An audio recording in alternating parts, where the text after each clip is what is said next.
திருக்குறள் அதிகாரம் 47. தெரிந்து செயல் வகை.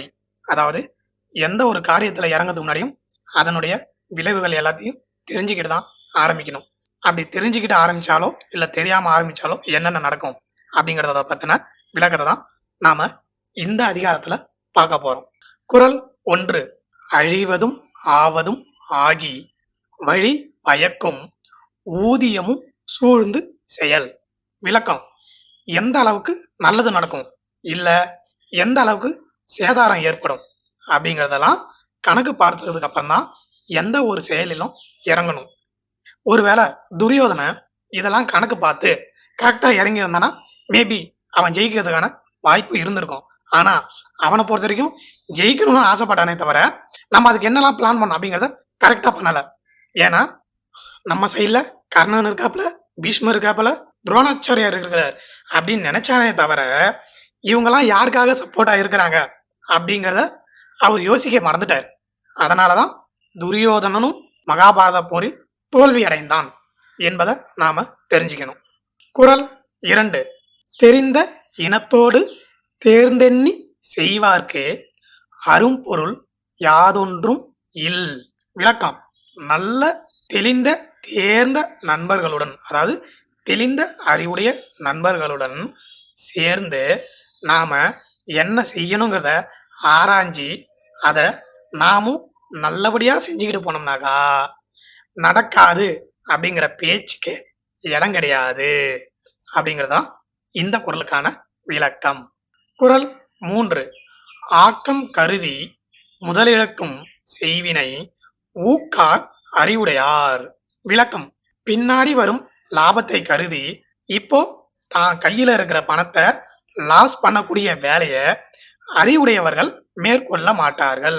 அதாவது கொஞ்சம் கொஞ்சமா எஃப்என்டில போட்டு சேர்த்து வைக்கிறதுக்கும் உடனே சம்பாதிக்கணும் வட்டி போட்டு லாஸ் ஆகிறதுக்கும் இருக்கிற வித்தியாசம் தான் இந்த குறளுக்கான விளக்கம். குறள் 4. தெளிவு இளதனை தொடங்கார் இழிவென்னும் ஏதப்பாடு அஞ்சுபவர்.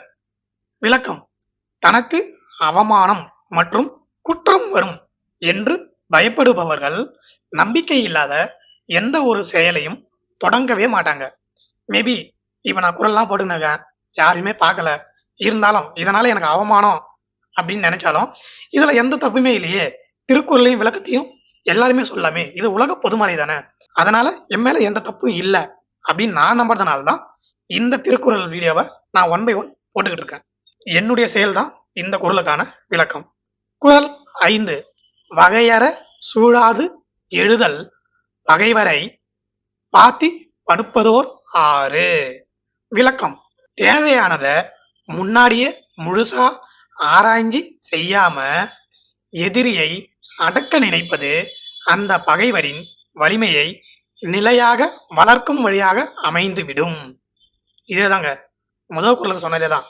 துரியோதனன் கரெக்டா பிளான் பண்ணாததே ஆப்போசிட்ல இருக்கிறவங்களுக்கான சான்ஸா அமைஞ்சிடுச்சு.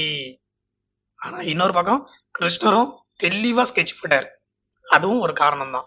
குறள் 6. செய்தக்க அல்ல செயக்கெடும் செய்தக்க செய்யாமை யானும் கெடும். ஒருவன் செய்யக்கூடாத வேலைய செஞ்சாலும் கெட்டு போவான், அதே நேரம் சரியான நேரத்துல செய்ய வேண்டிய சரியான வேலைய செய்யாம விட்டாலும் கெட்டு போயிடுவான் அப்படிங்கறதுதான் இந்த குறளுக்கான விளக்கம். குறள் 7. எண்ணி துணிக கருமம் துணிந்தபின் எண்ணுவம் என்பது இழுக்கு. விளக்கம்: ஒரு செயலை செஞ்சு முடிக்கிறதுக்கான வழிய தெரிஞ்சுக்கிட்டு ஆரம்பிக்கணும். ஆரம்பிப்போம் அப்புறமா பார்த்துக்கலாம் அப்படின்னு எந்த பிளானுமே பண்ணாம ஒரு வேலையை ஆரம்பிக்கிறது மிகப்பெரிய தப்பு. குறள் 8. ஆற்றின் வருந்தா வருத்தம் பலர் நின்று போற்றினும் பொத்து படும். ஒரு செயலை முடிக்கும் வழி தெரியாம ஆரம்பிச்சோம்னாக்கா பல பேர் சேர்ந்து நமக்கு சப்போர்ட் பண்ணாலும் அந்த செயல் கெட்டு போகும். ஸோ ஒரு வேலையை ஆரம்பிச்சோம்னாக்கா எங்க எப்போ முடிக்கணும் அப்படிங்கிறதும் நமக்கு தெரியணும். அதை கரெக்டா ஸ்கெட்ச் போட்டதுனால தான் லக்கி பாஸ்கர் படம் எத்தனை பேர் பார்த்தீங்கன்னு தெரியல, அதை கரெக்டா பிளான் பண்ணி எங்க முடிக்கணும்னு தெரிஞ்சு முடிச்சதுனாலதான் லக்கி பாஸ்கர் எஸ்கேப் ஆனாப்புல.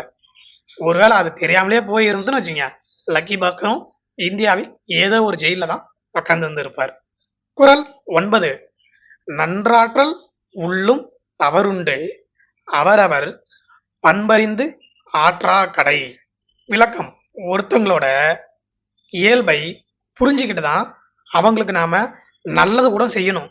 அப்படி இல்லைன்னு வச்சுங்களேன், அதுவே தீமையா போய் நம்மளை திருப்பி தாக்கும். நானும் ஒரு தடவை அப்படிதாங்க பைக்கில் போயிட்டு இருந்தேன்.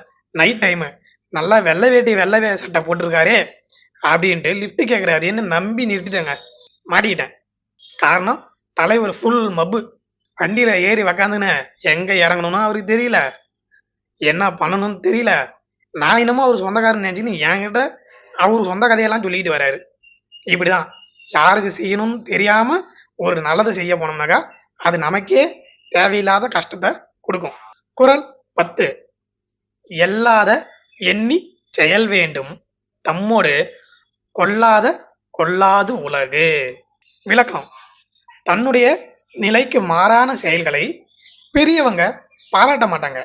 அதனாலதான் அவங்க குறை சொல்லாத அளவுக்கான நல்ல செயல்களை நாமும் செஞ்சிட வேணும். ஏன்னா அவங்க அனுபவத்தால உணர்ந்தவங்க. இது தப்பு இது சரிங்கிறத அவங்க அனுபவத்தால புரிஞ்சவங்க. நமக்கு அந்த அனுபவம் இல்லை. அதனாலதான் அவங்க குறை சொல்லாத அளவுக்கு நாம நடந்துக்கிட்டோம்னாக்கா அதுவே நமக்கு ஃபியூச்சர்ல நல்ல அனுபவமா அமையும். திருக்குறள் அதிகாரம் 47 இருக்கிற எல்லா குறளையும் நாம இன்னைக்கு இந்த வீடியோவில் பார்த்துட்டோம். தொடர்ந்து அனைத்து அதிகாரங்களும் ஒன்றன் பின் ஒன்றாக பதிவிடப்படும். என்றும் அன்புடன் உங்கள் எம்.கே. நன்றி, வணக்கம்.